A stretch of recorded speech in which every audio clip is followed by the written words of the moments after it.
السلام عليكم ورحمة الله وبركاته. إن الحمد لله نحمده ونستعينه ونستغفره ونؤمن به ونتوكل عليه ونعوذ بالله من شرور أنفسنا ومن سيئات أعمالنا. من يهده الله فلا مضل له ومن يضلل فلا هادي له. نشهد أن لا إله إلا الله وحده لا شريك له ولا وزير له ولا نظير له ولا ضد له ولا ند له ولا مثل له ولا مثال له ولا مثيل له ولا شبه له ولا شبيه له. والله كان ولا مكان وهو الآن على ما عليه كان. ثم خلق العرش إظهارا لقدرته لا مكانا لذاته واستوى عليه من غير أن يكون له حاجة إليه واستقرار ما عليه. والله الصمد لم يلد ولم يولد ولم يكن له كفوا أحد. نشهد أن سيدنا وسندنا وحبيبنا وطبيب قلوبنا ومولانا محمدا عبده ورسوله صلى الله عليه وعلى آله الطيبين وأصحابه الطاهرين وعلى أولياء أمته ومن تبعهم بإحسان إلى يوم الدين. رضوان الله تعالى عليهم أجمعين. أما بعد فقد قال الله تعالى في كلامه المجيد وفي كتابه القديم. أعوذ بالله من الشيطان الرجيم. بسم الله الرحمن الرحيم. ومن أحسن قولا ممن دعا إلى الله وعمل صالحا وقال إنني من المسلمين. صدق الله العظيم. وبلغنا رسوله النبي الكريم ونحن على ذلك من الشاهدين الشاكرين والحمد لله رب العالمين. وقال تعالى في شان حبيبه صلى الله عليه وآله وسلم مخبرا وآمرا إن الله وملائكته يصلون على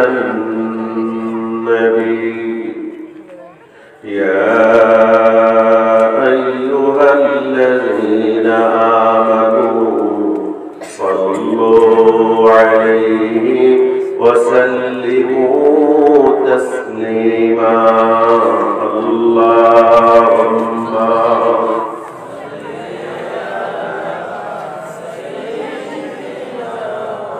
مولانا محمد وعلى آله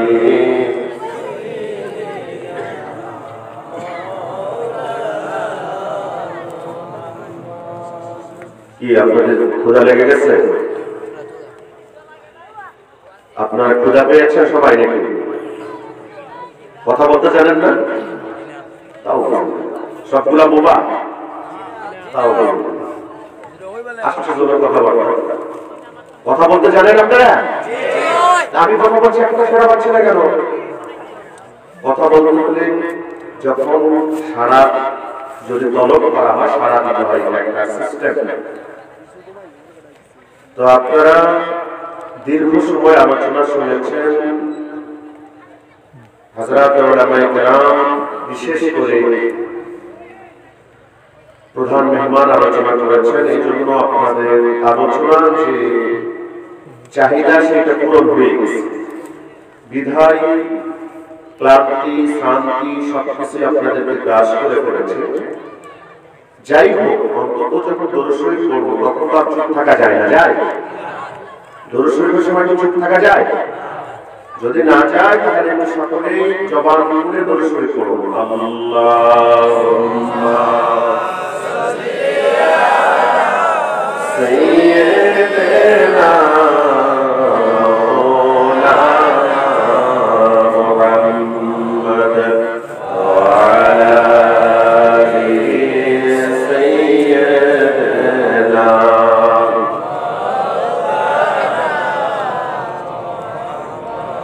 يا صاحب الجمال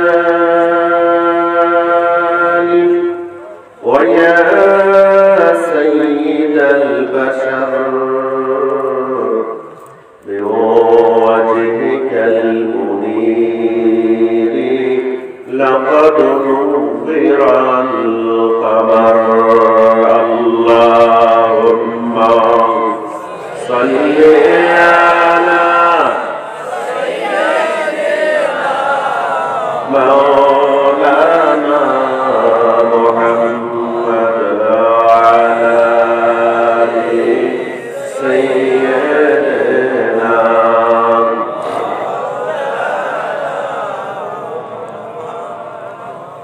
নাজিরপুর ইসলামী যুব সংঘের উদ্যোগে গ্রামের মধ্যেকারের সাথে সহকর্মী বার্ষিক ইসলামী সুন্নি মহাসম্মেলনের মোহতারাম প্রধান অতিথি শামসুল উলামা আল্লামা সাহেব আব্দুল আলী রাহমাতুল্লাহি আলাইহির সুযোগ্য সন্তান হযরত মাওলানা হাফিজ ফখরুদ্দিন চৌধুরী সাহেব জালালুদ্দিন আতাআল্লাহু ওয়া বারাকাল্লাহু ফি হায়াতিহি। সবার দোয়ার জন্য বলুন আমিন। আমিন। হাজারাত উলামায়ে কেরাম, সভাপতি মণ্ডলীর সুধীজন, উপস্থিত দিনদার পরহেজগার মুসলিয়ানে কেরাম, আল্লাহ তাআলার দরবারে শুকরিয়া আদায় করছি যিনি আমাদেরকে আজকের এই ইসলামী সুন্নি মহাসম্মেলনে প্রথম থেকে পর্যন্ত হাজির থাকবার, কথা বলবার, কথা শুনবার সুযোগ দানে ধন্য করেছেন। এজন্য আসল সকলেই সমবেত কণ্ঠে সমস্বরে কালিমাতুশ শুকর আদায় করি আলহামদুলিল্লাহ। অসংখ্য দরুদ সালাম আলা মাওলা তাজুল মদিনা দুলাল আমিনা রাহমাতুল লিল আলামিন শফিউল মুজনিবিন صاحب القاب قوسين صاحب الأولاد رسول أكرم نور مجسم سيدنا حبيبنا محمد رسول الله صلى الله عليه وآله وسلم عليه প্রিয় উপস্থিতি, দীর্ঘ আলোচনা হয়েছে, আমি শেষ পর্যায়ে এসেছি। আমি আপনাদেরকে বেশিক্ষণ কষ্ট দেব না, দিতে চাই না। আমি আপনাদের সম্মুখে সূরা ফুসসিলাত হামিম সাজদা সেখান থেকে একটি মাত্র আয়াত কারিমা তেলাওয়াত করেছি। এই আয়াত কারিমাকে সামনে রেখে আমাদের আলোচনা। তো আসুন, এদিক সেদিক কোনো কথা নয়, সরাসরি আমরা কোরআন কারীমের আয়াতের সামনে নিয়ে কথা বলার চেষ্টা করি। আল্লাহ পাক যেন আমাদেরকে কবুল আর মঞ্জুর করেন। দোয়ার জন্য বলুন আমিন। প্রথমে আমরা তেলাওয়াত আয়াত কারিমার বাংলা করে নেব। আল্লাহ তাআলা বলেন, ওমান আহসানু কাওলাম মিম্মান দাআ ইলাল্লাহ। ওই ব্যক্তির যে আর অতি উত্তম কথা কার হতে পারে, যে ব্যক্তি আল্লাহ তাআলার প্রতি মানুষদেরকে আহ্বান করে থাকে, ওয়া আমিলা সালিহা, এবং নেক কাজ করে, ওয়াকাল, এবং সে বলে ইন্নানি মিনাল মুসলিমিন, আমি একজন মুসলমান। কি আয়াতের অর্থ বোঝা গেল? তো কথা বলতে হবে, আলোচনা বোঝার জন্য। আল্লাহ তাআলা এখানে বললেন, ওই ব্যক্তির যে আর সর্বোত্তম কথা হতে পারে না, যে ব্যক্তি কি করে? এক নম্বর, আল্লাহ তাআলার পথে মানুষদেরকে ডাকে। দুই নম্বর, নিজে নেক কাজ করে। তিন নম্বর, নিজেকে মুসলমান বলে ঘোষণা দেয়। তিনটা কাজ এখানে আল্লাহ তাআলা বললেন। এই আয়াতে কারিমার আগে আমরা যদি তাফসীর দেখি, তাহলে আমাদের জন্য সহজ হবে বুঝতে। ইমাম ইবনে জারীর তাবারী রাহমাতুল্লাহি আলাইহি তার তাফসীর তাবারীতে লিখেছেন, ইমাম ইবনে কাসীর রাহমাতুল্লাহি আলাইহি তাফসীর ইবনে কাসীর লিখেছেন, প্রায় মুফাসসির এখানে উল্লেখ করেছেন, প্রথম উদ্দেশ্য হচ্ছে এই আয়াত দ্বারা মসজিদের মুয়াজ্জিনগণ, সুবহানাল্লাহ, প্রথম উদ্দেশ্য কারা? কথা বলুন, কারা? মুয়াজ্জিন। কারণ তারা নিয়মিত 5 ওয়াক্ত আল্লাহ তাআলার বান্দাদেরকে আল্লাহ তাআলার দিকে আহ্বান করে থাকেন।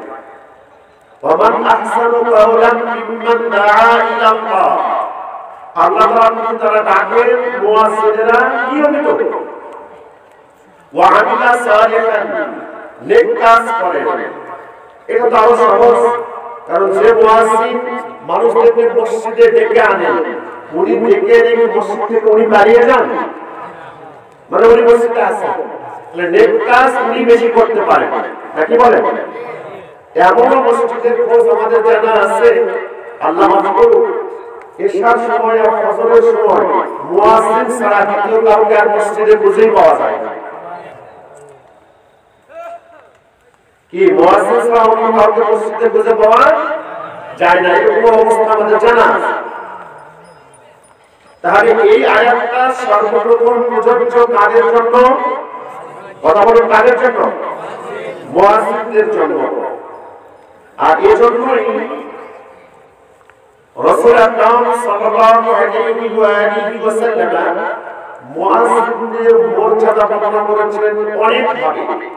তন্মধ্যে এক, নবীজি বলেছেন, কিয়ামতের ময়দানে সকল মানুষের চেয়ে মুয়াজ্জিনদের কাঁধগুলো উঁচু দেখাবে। সুবহানাল্লাহ। মুয়াজ্জিনদের কাঁধগুলো কি দেখাবে? উঁচু দেখাবে। এইটা দেখেই চিনা যাবে তারা দুনিয়াতে কি ছিলেন। দুনিয়াতে কি ছিলেন? তারা মুয়াজ্জিন ছিলেন। অন্য হাদিসে নবীজি বলেছেন, ইমাম হচ্ছেন জামিনদার আর মুয়াজ্জিন হচ্ছেন আমানতদার। সুবহানাল্লাহ। আল ইমাম দাঈন ওয়াল মুয়াজ্জিন মুহতামিন। ইমাম জামিনদার আর মুয়াজ্জিন কি? আমানতদার। আর এই হাদিস নবী বলছেন, আমি আবারও বলছি না, সময়ের দিকে তাকিয়ে কারণ বেশি কষ্ট দিব না আপনাদের। যে ব্যক্তি 7 বছর বিনা পারিশ্রমিকে আযান দেবে, আবারও শুনুন, যে ব্যক্তি 7 বছর বিনা পারিশ্রমিকে আযান দেবে, রব্বুল আলামিন অবশ্যই তাকে জান্নাত দেবেন। সুবহানাল্লাহ। বিনা পারিশ্রমিক মানে বেতন ছাড়া। কি বেতন ছাড়া? তাহলে যারা এখন মুয়াজ্জিন আছেন তাদের কি কপালে এই ফজিলত জুটবে না? ওনারা তো বেতন সহ, ওনারা কি বেতন সহ। তবে হ্যাঁ, এখানে বিষয়টা স্পষ্ট করে দিন, পারিশ্রমিক ছাড়া বলতে প্রথম কথা নিজের পক্ষ থেকে কোনো কিছু চাইবে না। পারিশ্রমিক দেবার পরেও অনেক মুয়াজ্জিন আছেন, ওনারা বলেন না, নামাজ তো এমনি পড়তাম, আমি এমনি মসজিদে আসতাম আল্লাহর ওয়াস্তে, আল্লাহকে রাজি খুশি করাবার জন্য, আমি কোনো টাকা পয়সা চাই না, আমি এমনিতেই আযান দেব। সুবহানাল্লাহ। এরকম মুয়াজ্জিন আমার চোখে দেখা আছে। কি আছে? আমার চোখে দেখা আছে। নবীজির সহিহ হাদিস মোতাবেক এরা নিশ্চিত কোথায় যাবে? জান্নাতে। নিশ্চিত কোথায় যাবে? জান্নাতে যাবে। দ্বিতীয়, আমি কিন্তু আয়াতে কারিমার সাথে রেখে তাফসীর থেকে কথা বলছি। দ্বিতীয়, কিছু মুয়াজ্জিন আছেন তারা পারিবারিকভাবে সচ্ছল নন, অর্থনৈতিক সচ্ছলতা তাদের নেই, কিন্তু আযানের প্রতি তাদের একটা আলাদা আগ্রহ আছে, মুয়াজ্জিন করবার জন্য তাদের মনটা কাঁদে, কিন্তু পারিবারিক অসচ্ছলতার কারণে বেচারাদেরকে যদি একটু দুটো ভাতের ব্যবস্থা না করা হয় তাহলে আমাদের অনেক কষ্ট হয়ে যায়। কিন্তু তারপরেও তারা ছেড়ে দেন না। জনগণ কর্তৃপক্ষ নিজেদের দায়িত্ব মনে করে তাকে কিছু দিয়ে থাকেন, হতে পারে সেটা 2000, হতে পারে সেটা 10,000, এটাতে তার ওই ফজিলতের কোনো কমতি আসবে না। সুবহানাল্লাহ। ফজিলতের কোনো কমতি আসবে না। তাহলে আসুন সহজে বুঝবার চেষ্টা করি। এই আয়াত মোতাবেক কোন আয়াত? ومن أحسن قولا ممن دعا إلى الله وعمل صالحا وقال إنني من المسلمين। এই আয়াত মোতাবেক প্রথম প্রযোজ্য হচ্ছেন কারা? মসজিদের মুয়াজ্জিন। প্রথম প্রযোজ্য কারা? মসজিদের মুয়াজ্জিন। এজন্য আমাদের মাযহাবের ইমামগণের ইমামুল আইম্মা সিরাজুল উম্মাহ ইমাম আবু হানিফা রাহমাতুল্লাহি আলাইহি, তিনি ছিলেন ইমাম, কিন্তু সাথে মুয়াজ্জিনের ফজিলত নেবার জন্য তিনি একাই আযান দিতেন, একাই নামাজ পড়াতেন। সুবহানাল্লাহ। আযান তিনি দিতেন, ইমামতিও তিনি করতেন। এই দিক লক্ষ্য করে যে তিনি শুধু ইমামের ফজিলত নয়, ইমামের দায়িত্ব অনেক বড়। ইমামকে জামিনদার বলা হয়েছে, জিম্মাদার বলা হয়েছে। আর মুয়াজ্জিনের এই ফজিলতটাকে তিনি গ্রহণ করবার জন্য নিজে কি করতেন? আযান দিতেন। আযান দেওয়া এইটা কোনো নিচু মনের কাজ নয়। আযান দিলে মনে হয় যে মুয়াজ্জিন করি, আমার পদটা ছোট। না, কসম, আপনার পদ ছোট নয়।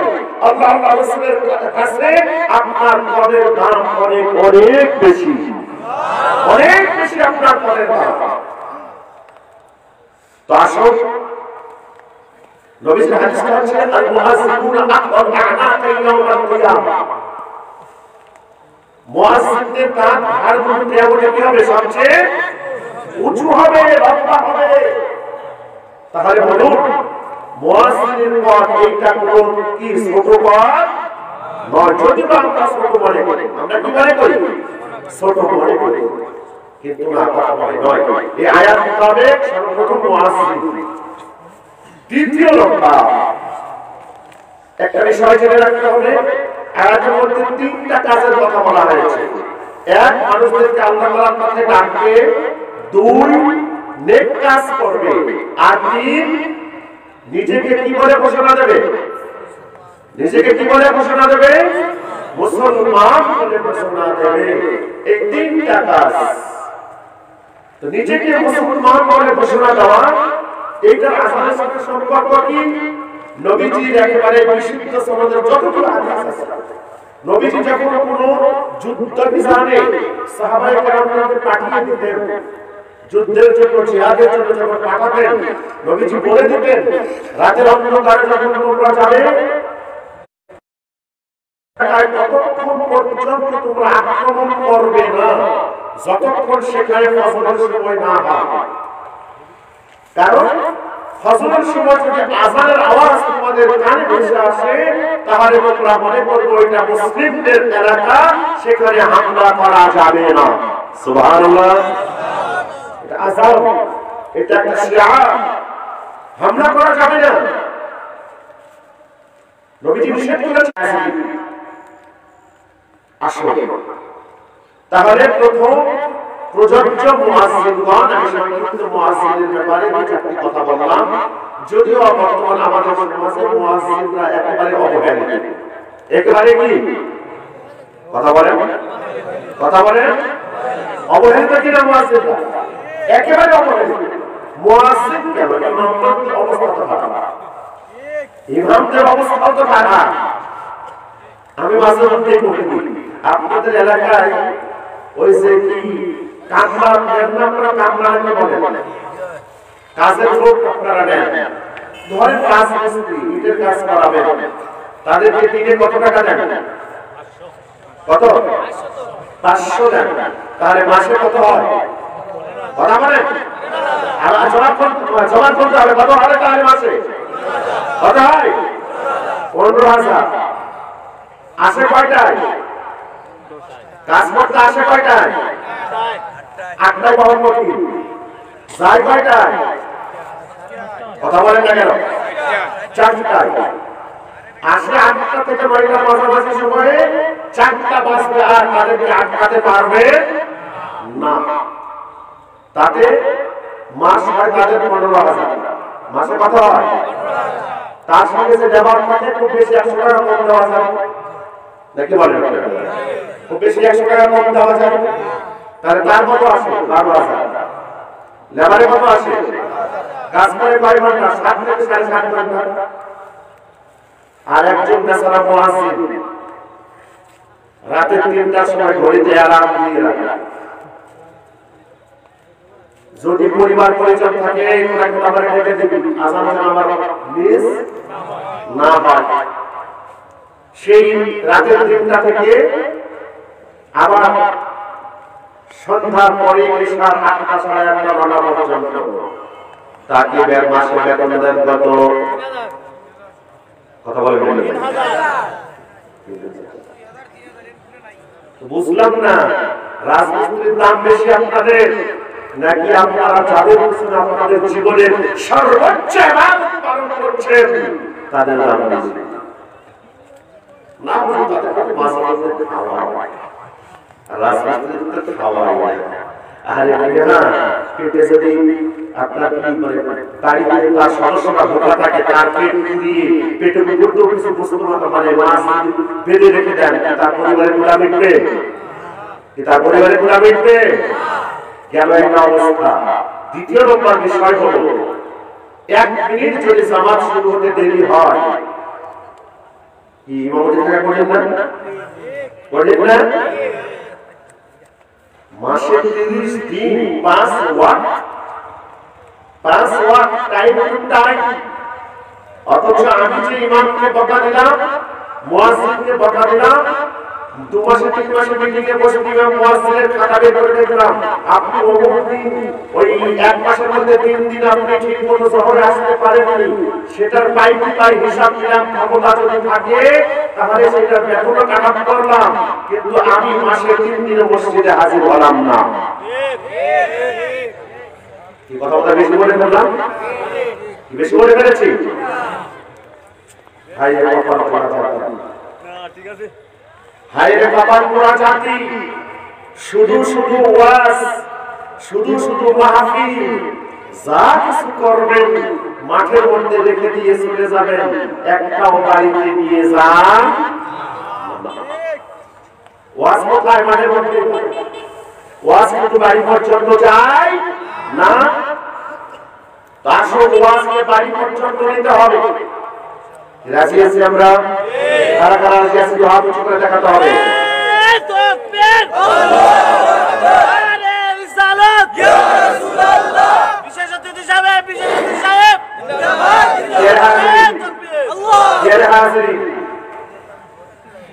আসুন, আমি যে আয়াতে কারিমা তেলাওয়াত করেছি সেখান থেকে সংক্ষিপ্ত আলোচনা। আমি কিন্তু প্রাসঙ্গিক কথা বলেছি, অপ্রাসঙ্গিক কোনো কথা আমি আনি নাই। যেহেতু এই আয়াতে তাফসীরে মুয়াজ্জিনের কথা এসেছে, আম্মাজান আয়েশা সিদ্দিকা রাদিয়াল্লাহু তাআলা আনহা তিনি সরাসরি বলেছেন আয়াতের প্রথম উদ্দেশ্য মুয়াজ্জিন। হযরত আব্দুল্লাহ ইবনে আব্বাস রাদিয়াল্লাহু তাআলা আনহু তাফসীর করেছেন এটা সরাসরি উদ্দেশ্য মুয়াজ্জিন। দ্বিতীয় পর্যায়ে কারা কারা হতে পারে সেইটাই আমার আলোচনা আছে। খুব সংক্ষিপ্ত আলোচনা, বেশি নয়। আসুন তাহলে এই আয়াতের মধ্যে অধিকারী হতে হলে, এই গুণে গুণান্বিত হতে হলে কটা কাজ থাকতে হবে নিজের মধ্যে? জোরে বলুন কটা? সবার মুখ থেকে শুনতে চাই কটা? এক নাম্বার, আল্লাহ তাআলার পথে ডাকতে হবে। আল্লাহ তাআলার পথে কি করতে হবে? ডাকতে হবে। দ্বিতীয় নাম্বার, আমলে সালেহ তথা নেক কাজ করতে হবে। আর তৃতীয় নাম্বার, নিজেকে কি বলে ঘোষণা দিতে হবে? কি বলে আহ্বান করা? তখন আমার দায়িত্ব চলে আসবে নেক কাজ করা। তখন আমার দায়িত্ব চলে আসবে। এক নাম্বারে মুসলিম হতে হবে। কি হতে হবে? জোরে বলুন কি হতে হবে? আরো জোরে বলুন কি হতে হবে? মুসলিম ভাই, আমি কিন্তু শুরুর সাথে কোনো বক্তা নই, গান নাম লাগিয়ে ড্রামা করার বক্তা দিবে। আর এগুলি শরীয়ত কখনো সাপোর্ট করে না, কখনোই কখনোই শরীয়ত সাপোর্ট করে না। তো আসুন সহজ বুঝতে হবে আমি মুসলিম কিনা, আমার প্রথম পরিচয় ছিল আমি মুসলিম কিনা, এটা একটু আমরা নতুন দেখবার চেষ্টা করব। সে পর্যন্ত আমরা থাকবো ইনশাআল্লাহ, সে পর্যন্ত থাকবো ইনশাআল্লাহ। আমার পরিচয় মুসলিম কিনা, আমি গোয়া থেকে আসবো, একটু গোয়া থেকে যাবো, বেশি নয়। আমাকে আপনাকে মুসলিম বলে পরিচয় দিয়েছেন, আমি মুসলিম বলে পরিচিতি পেয়েছি সাইয়েদনা ইব্রাহিম আলাইহিস সালামের সময় থেকে। কোন সময় থেকে? বলুন কোন সময় থেকে? তো ইব্রাহিম আলাইহিস সালাম থেকে আমি মুসলিম নামদার পরিচয় পেয়েছি। মিল্লাত আবিকুম ইব্রাহিম হুয়া সাম্মাকুল মুসলিমিন। তো ইব্রাহিম আলাইহিস সালাম থেকে আমি যখন মুসলিম পরিচয়টা পাচ্ছি, তাহলে সেখান থেকে মুসলিমের সংজ্ঞাটা আপনাকে আমাকে একটু জানতে হবে। সেখান থেকে জানতে হবে মুসলিমের সংজ্ঞা। এক, হযরত ইব্রাহিম আলাইহিস সালাম তিনি তার ছোট্ট বালক, ছোট্ট ছেলে হযরত ইসমাঈল আলাইহিস সালামকে ডেকে বলছেন, ডেকে কি বলছেন? ওগো আমার সন্তান, আমি স্বপ্নে দেখলাম আমি তোমাকে জবাই করতেছি। তোমাকে কি করছি? আমি জবাই করছি, জবাই করছি, আমি স্বপ্নে দেখলাম। এই ঘটনা জানা তো সবাই, খুব জানা ঘটনা, কিন্তু ঘটনা শোনার উদ্দেশ্য নয়, এখান থেকে মুসলিম শব্দের ব্যাখ্যাটা আমার। আল্লাহ তাআলা বলেন, ফালাম্মা বালাগা মা'আহু সা'য়া ক্বালা ইয়া বুনাইয়া ইন্নী আরা ফিল মানামি আন্নী আযবাহুকা ফানজুর মাযা তারা ক্বালা ইয়া আবাতি ইফ'আল মা তু'মাru সাতাজিদুনি ইনশাআল্লাহু মিনাস সাবিরিন ফালাম্মা আসলামা ওয়া তাল্লাহু লিল জাবিন। যাও এখন আসুন, আল্লাহ তাআলা বলেন ইব্রাহিম আলাইহিস সালামের সঙ্গে যখন তার সন্তান হযরত ইসমাঈল হাঁটা চলার বয়সে পরিণত হলো, মানে এটা তাফসীরে জানালে খুললে পাওয়া যাবে খুব সহজেই যে পিতাকে এই কাছে ওই কাছে একটু সহযোগিতা করবার বয়সে যতটুকু উপনীত হলে মানে ওই বয়সটা কত হতে পারে 12 থেকে 14 কত হতে পারে 12 থেকে 14 আমার আপনার সন্তান যখন 12-14 বছরের হয় তখন বলে বাবা এইটা একটু দাও আমার ওই কাজটা একটু করো তখন সে করার উপযুক্ত হয় কি পারবে তা আল্লাহ তাআলা এই ঘোষণাই ব্যবহার করেছেন যে ফালাম্মা বালাগা মা'আহুস সা'ই যখন তার বাবার সাথে চলাফেরা করার কাছে বলতে একটু সহযোগিতা করবার বয়সে উপনীত হলেন মানে 12 থেকে 14 বছর বয়স 12 থেকে 14 বছর বয়সের সময়ে হযরত ইব্রাহিম আলাইহিস সালাম তাকে ডেকে বলছেন ইয়া বুনাইয়া হে আমার প্রাণাধিক প্রিয় পুত্র ইন্নী আরা ফিল মানাম এক মনোযোগ দিয়ে শুনতে হবে মুসলমান শব্দের আলোচনা হচ্ছে ইন্নী আরা ফিল মানাম আমি স্বপ্নে দেখছি আন্নী আসবাহু আমি তোমাকে জবাই করছি আমি তোমাকে কি করছি জবাই করছি ফানসুর মাযা তারা সুতরাং তুমি একটু চিন্তা ভাবনা করে দেখো এই বিষয়ে তোমার মতামত কি বিষয় বুঝতে হবে খুব ভালো করে বুঝতে হবে বিষয় ইব্রাহিম আলাইহিস সালামকে আল্লাহ তাআলা স্বপ্নে দেখালেন তিনি তার সন্তান ইসমাঈলকে কি করছেন এই কথা বলেন কি করছেন স্বপ্নে দেখেছেন নবীগণের কাছে আল্লাহ পাক ওহী কখনো ফেরেশতাদের মাধ্যমে পাঠান কখনো আলাদাভাবে অন্যের মধ্যে একটা বিষয় ঢেলে দেন কখনো আবার স্বপ্নের মাধ্যমেও দিয়ে থাকেন তো এত বিশাল একটা কাজ এত বিশাল একটা নির্দেশ বাবা তার সন্তান কি করছে কথা বলুন বাবা তার সন্তানকে জবাই করছে এত কঠোর একটা কাজ এত কঠোর একটা কাজ আল্লাহ পাক সরাসরি ফেরেশতার মাধ্যমে বললেন না সরাসরি আল্লাহ পাক হুকুম দিলেন না দিলেন কিসের মাধ্যমে কথা বলুন কিসের মাধ্যমে আমি আপনি যদি হতাম একটু বুঝতে চেষ্টা করতে হবে এই আপনাদের মনোযোগ ঠিক আছে মনোযোগ ঠিক আছে একটু বুঝতে চেষ্টা করতে হবে আমি আপনি হলে এখানে অনেক অনেক সুযোগ গ্রহণ করতাম আমি আপনি হলে অনেক অনেক সুযোগ গ্রহণ করতাম কি সুযোগ দিতাম এক নম্বর সুযোগ গ্রহণ করতাম আল্লাহ আমি তোমার বান্দা তুমি যা নির্দেশ দিবে আমি সেটাই পালন করতে প্রস্তুত তবে আল্লাহ এত কঠোর একটা নির্দেশ তুমি তো স্বপ্নের মাধ্যমে না দিয়ে সরাসরি দিতে পারতে কি এরকম একটা অপশন দিতে পারতাম কিনা আমরা আল্লাহ অন্যান্য কাজ ফেরেশতার মাধ্যমে জানাও এটা তুমি ফেরেশতার মাধ্যমে জানিয়ে দিতে পারতে না তুমি স্বপ্নে দেখাচ্ছ বিষয়টা কি আমরা একটা প্রশ্নের করে এই চিন্তা আছে কিনা পুরো চিন্তা হযরত ইব্রাহিম আলাইহিস সালাম করেন পুরো চিন্তা করেন খুব গুরুত্বপূর্ণ কথা ভালো করে বুঝতে হবে পুরো চিন্তা ইব্রাহিম আলাইহিস সালাম করেন না করে স্বপ্নে আল্লাহ পাক দেখিয়েছেন সেটাকে তিনি চূড়ান্ত মনে করেছেন জোরে বলুন সুবহানাল্লাহ চূড়ান্ত মনে করে কোনো প্রকার সুযোগ ঘোষণা করে তিনি তার সন্তানকে ডেকে বলে বলেছেন সন্তানের বয়স কত কথা বলেন না 12 থেকে 14 মানে না বালে এখনো বালে হয়নি 12 থেকে 14 বছরের একটা বালক 12 থেকে 14 বছরের একটা বালককে দেখে পিতা বলছেন আমি স্বপ্নে দেখলাম তোমাকে জবাই করছি তুমি এখন সিদ্ধান্ত নাও এই ব্যাপারে কি বলবে মানে এটা দ্বারা পিতা স্পষ্ট জানিয়ে দিলেন যে আল্লাহ পাক তোমাকে জবাই করবার নির্দেশ আমাকে দান করেছেন আমি তোমাকে জবাই করব এখন তোমার মতামত জানতে চাই কি কথা কি ঠিক আছে হযরত ইসমাঈল আলাইহিস সালাম ছোট মানুষ তিনি ছোট মানুষ মনে রাখবেন ইসমাঈল আলাইহিস সালাম সহ যে কোনো নবী রাসূল ছোট হলেও কিন্তু নবী ছোট হলেও কি আন-নাবিয়্যু নাবিয়্যান ওয়ালাউ কানা সাবিয়্যা কথা সান-নাবিয়্যু ওয়ালাউ কানা সাবিয়্যা নবী তো নবী যদিও বা তারা ছোট বাচ্চা হন না কেন সুবহানাল্লাহ নবী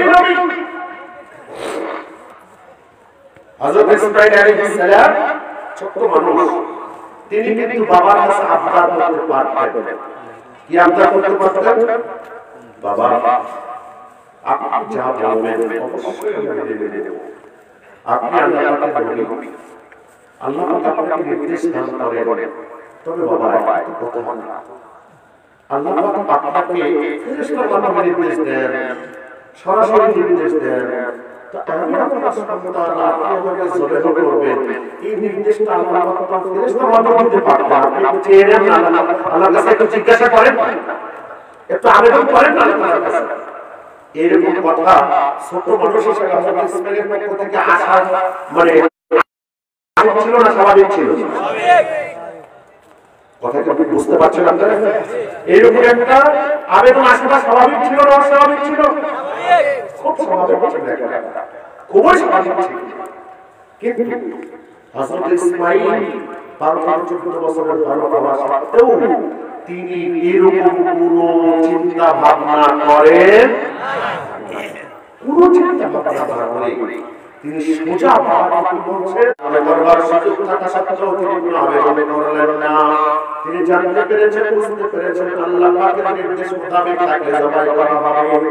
জবাইয়ের ব্যাপারে তিনি কোনো প্রকার শব্দ করলেন না, কোনো সুযোগ গ্রহণ করলেন না। কোনো সুযোগ গ্রহণ না করে তিনি বাবাকে সরাসরি বলছেন, ইয়া আবা, হে আমার বাবা, আপনি কাজ করে ফেলুন, আপনাকে যে বিষয়ে নির্দেশ দেওয়া হয়েছে আপনি নির্দেশ পালন করুন। কোন সুযোগ তিনি নেন? এরপর তিনি আবারও বললেন, সাতাজিদুনি ইনশাআল্লাহু মিনাস সাবিরিন। আরে বাবা, যারা আছেন তারা বুঝবেন এখানে আরেকটা পরামর্শ ছিল, সেটা হলো সাতাজিদুনি ইনশাআল্লাহু সাবিরান ছিল। অর্থাৎ আমাকে আপনি ধৈর্যশীল হিসাবে পাবেন। নিজেকে নিজের প্রতি তিনি কথা বলতে পারতেন না, বলে তিনি বলেছেন কি ইনশাআল্লাহু মিনাস সাবিরিন। আল্লাহ তাআলার আদেশ নিষেধ মেনে নেওয়ার ক্ষেত্রে আমি একাই ধৈর্যশীল হব এইটা নয়, আমার আগেও ধৈর্যশীল ছিলেন, পরেও হতে পারেন, ওই ধৈর্যশীলদের মধ্যে আমি একজন। সুবহানাল্লাহ। অনেক বড় একটা পয়েন্ট, অনেক বড় একটা কথা এখানে রয়েছে। তিনি নিজেকে শুধুমাত্র কি করলেন না, শুধুমাত্র নিজেকে হাইলাইট করেন নাই, শুধুমাত্র নিজেকে ধৈর্যশীল হিসেবে পরিচয় দেন নাই, তিনি বলেছেন আল্লাহ তাআলার আদেশ নিষেধ মেনে নেওয়ার ক্ষেত্রে আমার আগেও ধৈর্যশীল ছিল, পরেও হতে পারে। আমি আগের মধ্যে একজন। সুবহানাল্লাহ, সুবহানাল্লাহ। কারণ আমি তো বহুত বড় একটা কথা আছে। কি কথা? আমি তো বড় মানে আমি অনেক কিছু, এটাকে বলা হয় আত্মবোধ, আনানিয়া। কি বলা হয়? আনানিয়া। আমরা বিভিন্ন মুর্শিদের কাছে যাই, আমরা শায়েখ মাশায়েখদের কাছে যাই এই আনানিয়াটাকে ধ্বংস করবার জন্য। সুবহানাল্লাহ। কোনটাকে ধ্বংস করবার জন্য? আনানিয়া। আনানিয়াটা অনেক বড় মস্ত বড় ব্যাপার। আনানিয়াটা মস্ত বড় ব্যাপার। তরিকা তাসাউফ, কেন আমরা তরিকা তাসাউফের সাথে আমরা সম্পৃক্ত নিজেদেরকে রাখতে চাই? কি কারণ? উদাহরণস্বরূপ, এক কষ্ট হচ্ছে না আপনাদের? উদাহরণস্বরূপ, নামাজ আমি ওযু করলাম, ওযু নাই ওযু করেছি, আর গোসল ফরজ হয়েছে গোসল করেছি, ওযু ছিল না ওযু করেছি, নামাজের সময় হয়েছে জামাতে নামাজ আদায় করেছে, ইমামের পিছনে নামাজ আদায় করেছে, কোনো ভুল ভ্রান্তি হয় ইমামের পিছনে নামাজ শেষ হয়ে গেছে। যে কোনো দুনিয়ার যে কোনো মুফতিকে বলবেন, হুজুর মুফতি সাহেব আমার নামাজটা হয়েছে কিনা আপনার কাছে ফতোয়া জানতে চাই। দুনিয়ার প্রত্যেক মুফতি বলতে বাধ্য যে আপনার নামাজ হয়ে গেছে, আপনার নামাজ গোসল দরকার ছিল গোসল করেছেন, নামাজ আদায় করার দরকার ছিল নামাজ আদায় করেছেন, নামাজ গোসল করেছেন, নামাজ হয়ে গেছে। কিন্তু এখানে একটা কথা আছে, একটু কষ্ট করে গোসল করতে হবে। মুসলিম শরীফের হাদিস, নবীজি যখন ইসলাম আনলেন, ইন্নান নবী সাল্লাল্লাহু আলাইহি ওয়া সাল্লাম ইযা কানা ইযা সাল্লাম ইস্তাগফারা সালাতান। নবীজি যখন সালাম ফিরাতেন তখনই তিনি তিনবার ইস্তিগফার করতেন। সুবহানাল্লাহ। তাবিঈন বড় একজন সাহাবীকে জিজ্ঞাসা করছেন নবীজি কেমন ইস্তিগফার করতেন? সাহাবী বলে দিচ্ছেন আস্তাগফিরুল্লাহ আস্তাগফিরুল্লাহ আস্তাগফিরুল্লাহ। কয়বার করতেন? কয়বার করতেন? আমি যদি আপনাদেরকে একটা প্রশ্ন করি, নামাজ তো পড়লেন, নামাজ পড়লে খারাপ কাজ করলেন নাকি? কথা বুঝাতে পারবেন? আমরা আস্তাগফিরুল্লাহ কখন করি ভাই? আমরা আস্তাগফিরুল্লাহ কখন করি? হুট করে কাউকে গালি দিয়ে ফেললাম, আমার সরল হলো গালি দেওয়া আমার উচিত ভাই? গালিটা কি বলি? আস্তাগফিরুল্লাহ। হুট করে আসলে আপনি মেরে ফেলে ছোট ভাই সাথে কি বলি? আস্তাগফিরুল্লাহ। খারাপ কোনো কিছু করে ফেলে সাথে কি বলি? নামাজ শেষ করেছি, নামাজ আমার খারাপ কাজ না, এখানে নামাজ শেষ করে আস্তাগফিরুল্লাহ করব। কথা বুঝাতে পারি? এই কথা বুঝতে পারেন না আপনারা? নামাজ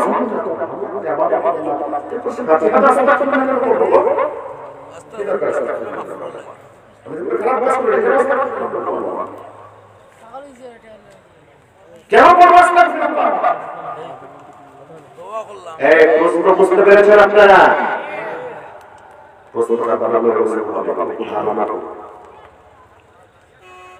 উত্তর এভাবে আরো অন্যভাবে এখন আসুন আমি একটা ছোট্ট একটা ঘটনা শোনাই। ছোট্ট একটা বাদশা আলমগীর নাম শুনেছেন সবাই? সবাই নাম শুনেছেন? আওরঙ্গজেব মহিউদ্দিন আলমগীর রাহমাতুল্লাহি আলাইহি অনেক বড় বড় আলেম ছিলেন, অনেক বড় বড় দরবেশ ছিলেন। ওনাকে ওই সময়ের জিন্দা পীর বলা হয়। সুবহানাল্লাহ। ওনার আরেকটা পরিচয় জেনে রাখবেন, উনি ছিলেন মুসাদ্দাদ আল-হাসানি রাহমাতুল্লাহি আলাইহি সাহেব দাদা খাজা মাসুদ রব্বানি রাহমাতুল্লাহি আলাইহির খলিফা। সুবহানাল্লাহ।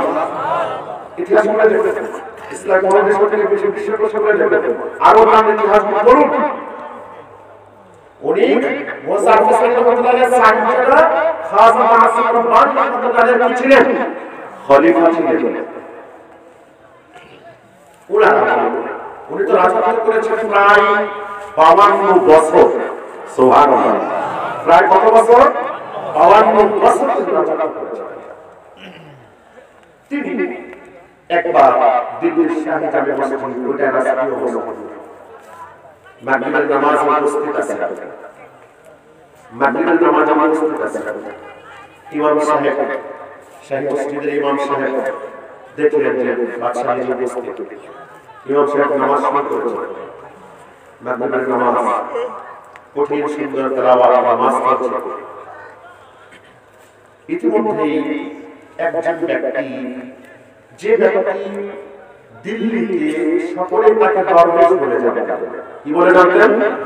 দরবেশ বলে যাবে, সুফি সাহেব বলে যাবে। তিনি হুট করে নামাজ অবস্থায় সেখানে তিনি নামাজ অবস্থায় চিৎকার করে বলছেন, এই মা তোর খোদা আমার পায়ের তলে। নাউজুবিল্লাহ। এই মা তোর খোদা আমার কথা বলে পায়ের তলে। কথাটা স্পষ্ট কুফরি কথা। কি কথা? এই কথাটা কি কথা? কুফরি কথা। এই কথা বিশ্বাস করলে ঈমান থাকবে না, এই কথা বললেও ঈমান থাকবে। চিৎকার করে বলে যাচ্ছে নামাজ শেষ হয়ে গেল। জনগণ এটা নিয়ে কৌতূহল জেগে গেল। এক পর্যায়ে এটার মোকদ্দমা দায়ের হয়। ইসলামের হুকুমত ছিল, সুবহানাল্লাহ। রাশিয়ার আমলে ছিল ইসলামের হুকুমত ছিল। কাজী দরবারে চলে গেল ইসলাম। কাজী বিবাহ করার কাছে গেছে না, না বিচার বিচার চলে গেল। ওই দরবার সাহেবকে ডেকে জিজ্ঞাসা করা হচ্ছে, আপনি কথাটা মনে করেন, যদি আপনি কথাটা মনে না করেন তাহলে আপনার উপর হুকুম আছে, আর মুসলমান কফরি করলে মুনকার হয়ে যাবে। কি হয়ে যায়? মুরতাদ হয়ে যায় না মুসলমানদের 3 দিন সময় দিতে হয় 3 দিন সময়ের মধ্যে শুধু তওবা করে ঈমান গ্রহণ করে তাহলে মাফ পাবে না হলে গর্দান না হলে কি গর্দান তারপরে দরবার সাহেব কিভাবে কথা বলতে পেরে যায় কোনো ভাবি দেখে যখন তখন আমরা করবার নেই শরীয়তের হুকুম চালাতেই হবে কারণ শরীয়ত চলবে বাহ্যিকতার উপর শরীয়ত কিসের উপর চলবে বাহ্যিকতার উপর শরীয়ত চলবে ওই যে কি আমরা বাতিল হুকুম করে এটা করে ভিতরে বাহিরে যাতে পারবে এই ভণ্ডামির স্থান শরীয়তে নাই এই ভণ্ডামির স্থান শরীয়তে নাই শরীয়ত বাহ্যিকতার উপর বাহিরে দিক থেকে শরীয়ত ভিতরে কি আছে না আছে দেখবার দরকার নাই শরীয়ত ধরে কিসের উপর বাহ্যিকতা বাহ্যিকতার উপর তার উপরে পুরোভাবে যখন সে রাজি আছে তার বর্তমান শেষ করে দেওয়া দেবার পরে বাদশাহ আলী কাজী ইমামকে ডাকা বলে বাদশাহ আলী অন্য একটা বিষয় করেছেন ইমামকে ডেকে বলছেন ওই যে দরবারের চিৎকার করে বলছিলেন উনি কোথায় দাঁড়াচ্ছেন উনি কলকাতার কোন জায়গায় দাঁড়িয়েছিলেন নামাজ পড়তে জায়গাটা চিহ্নিত করা হলো জনগণ বলে চিহ্নিত করলো বাদশাহ আলী নির্দেশ দিলেন জায়গাটা মাটিটা কেমন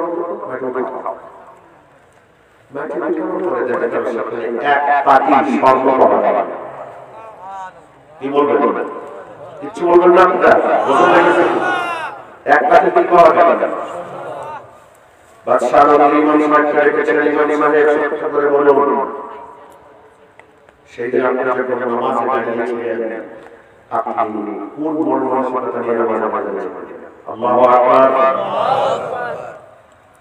আপনি কোন মানসিকতা নিয়ে নামাজে দাঁড়িয়েছিলেন সত্য করে বলুন ইমাম সাহেব বলছেন সত্য কথা কি সত্য কথা বলো আমার নামাজ প্রচুর অর্থ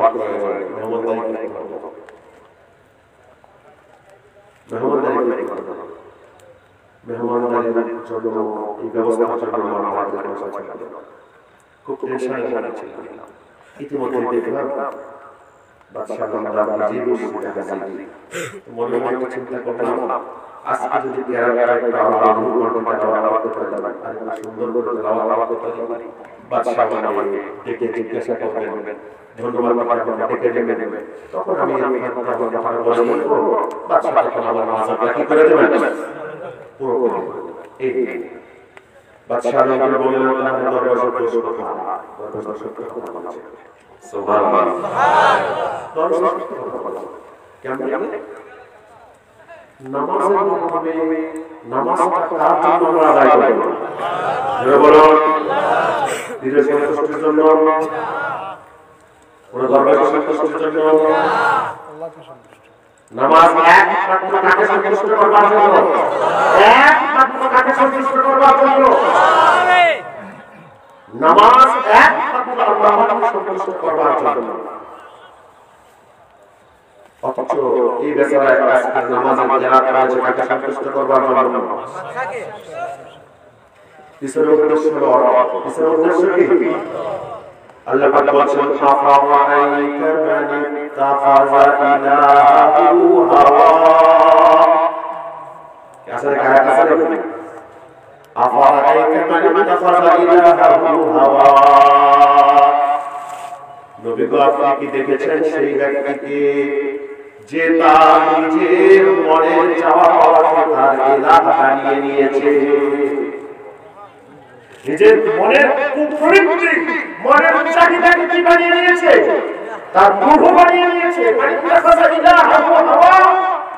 তার প্রভু বানিয়েছে তার মনের চাওয়া আপনি যেহেতু নামাজের মাধ্যমে কিয়ামতের মাধ্যমে উদ্দেশ্য নিয়েছিলেন অর্থ আর দরবার সাহেব তো আল্লাহ একটা করে রেখেছেন সুবহানাল্লাহ সাজদা করেছেন তার পায়ের নিচে কি আছে শামা আছে এজন্য বলেছেন এই নামাজ দ্বারা উদ্দেশ্য তো আল্লাহ নয় উদ্দেশ্য তো অর্থ হলো আল্লাহ আমার এখানে আছে সুবহানাল্লাহ কথা কি বুঝতে পেরেছেন আপনারা এখন বলুন ওই ইমাম সাহেবের নামাজ হয় এই ফতোয়া দুনিয়ার মধ্যে দিতে পারবে, কিন্তু তিনি বিষয়টা দেখতে পেরেছেন, জানতে পেরেছেন তার উদ্দেশ্যটা খারাপ ছিল, উদ্দেশ্য ছিল অর্থ। এজন্য অর্থ শিখে গেছে, সত্য কথা বলেছেন যে তোর অর্থ তোমার আমার বাড়ি করে গেছে।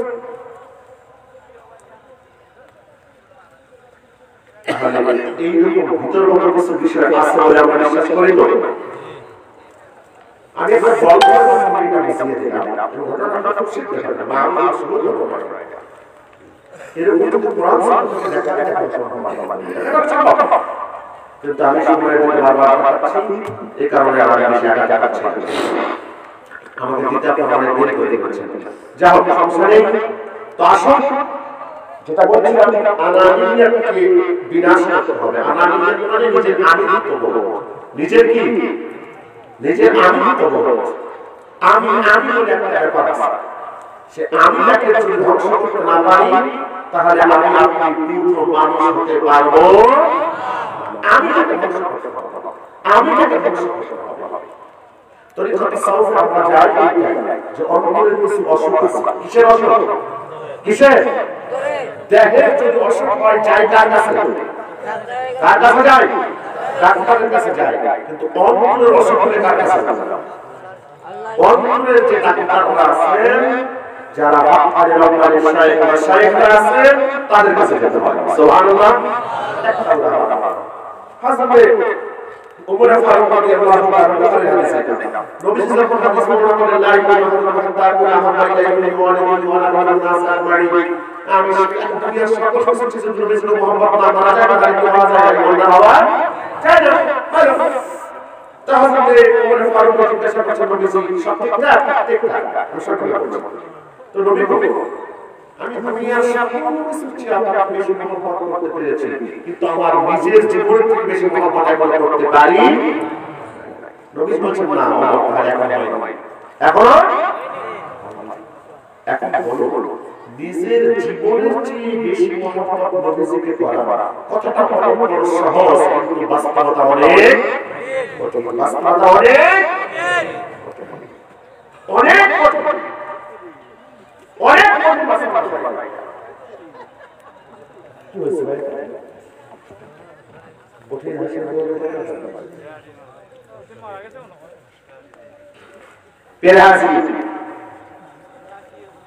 এরপরে নবীজি সাল্লাল্লাহু আলাইহি ওয়াসাল্লাম কি করলেন?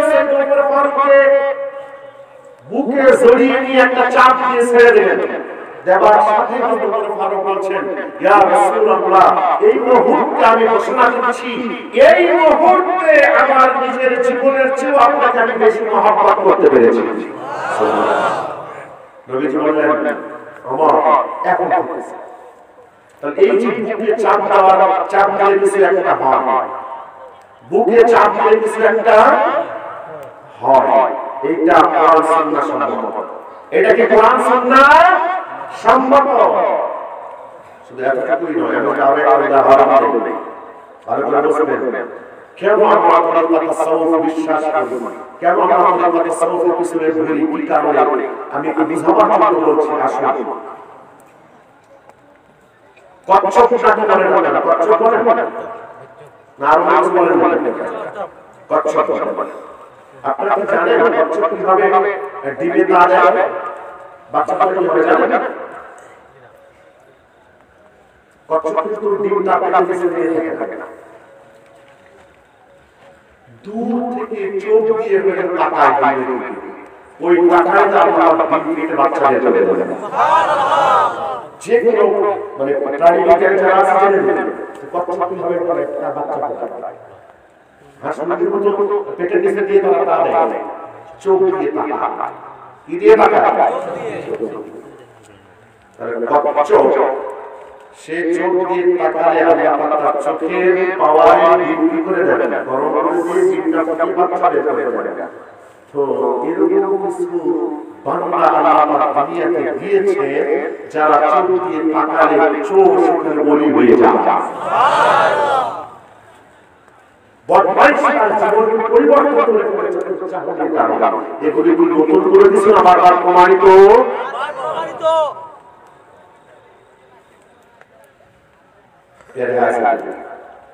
আসলে মনে করতে যাচ্ছে আমার আলোচনা ছিল কোন জায়গায়? মুসলমান কোন জায়গায়? যারা বলেন কোন জায়গায়? ওই মুহাম্মদ ইসমাঈল আলাইহিস সালাম তিনি কোনো প্রকার প্রশ্ন করেননি বাবা। কোনো প্রশ্ন মনে আছে তো? মনে আছে তো? কোনো প্রশ্ন করেননি, না করে সোজা বললেন, বাবা আপনাকে যে নির্দেশ দেওয়া হয়েছে, আপনি যে বিষয়ে আদেশিত হয়েছেন, আপনি সেই বিষয়টা আপনি করে ফেলুন। এবং এইটাও আমি আপনাকে বলে দিচ্ছি বাবা, আল্লাহ তাআলা আদেশ মেনে নিতে গিয়ে যারা ধারণা দিয়ে করেছিলেন, ইনশাআল্লাহ আল্লাহ যদি চাহেন আমাকেও আপনি ধৈর্যশীলদের মধ্যেই একজন পাবেন। সুবহানাল্লাহ। ইনশাআল্লাহ মিনাস সাবিরিন। সাবিরান বলেন না, নিজেকে শুধু একাই বলেন না, এখান থেকে কথা বলছিলাম, নিজেকে শুধু একাই বলেন না, অন্যদের মধ্যে নিজেকে শামিল করে নিয়েছেন, অন্যদের মধ্যে নিজেকে শামিল করে নিয়েছেন। এজন্য এখান থেকে একটা বিষয় মনে মাথায় রাখবেন, যখন কোনো দোয়া করবেন কি করবেন? দোয়া করবেন, দোয়া শুধু নিজের জন্য করবেন না, দোয়া দুনিয়ার সকল মুসলমানদের জন্য করবেন। আল্লাহ আপনার দোয়াটাকে ফেরত দেবেন না। সুবহানাল্লাহ।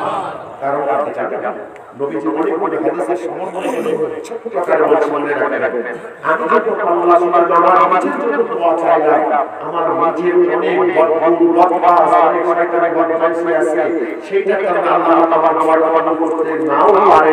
কিন্তু নবীজির হাদিস আছে, কেউ যদি মনের অনুপস্থিত মনের জন্য দোয়া করে, আল্লাহ অবশ্যই সেই দোয়া কবুল করেন।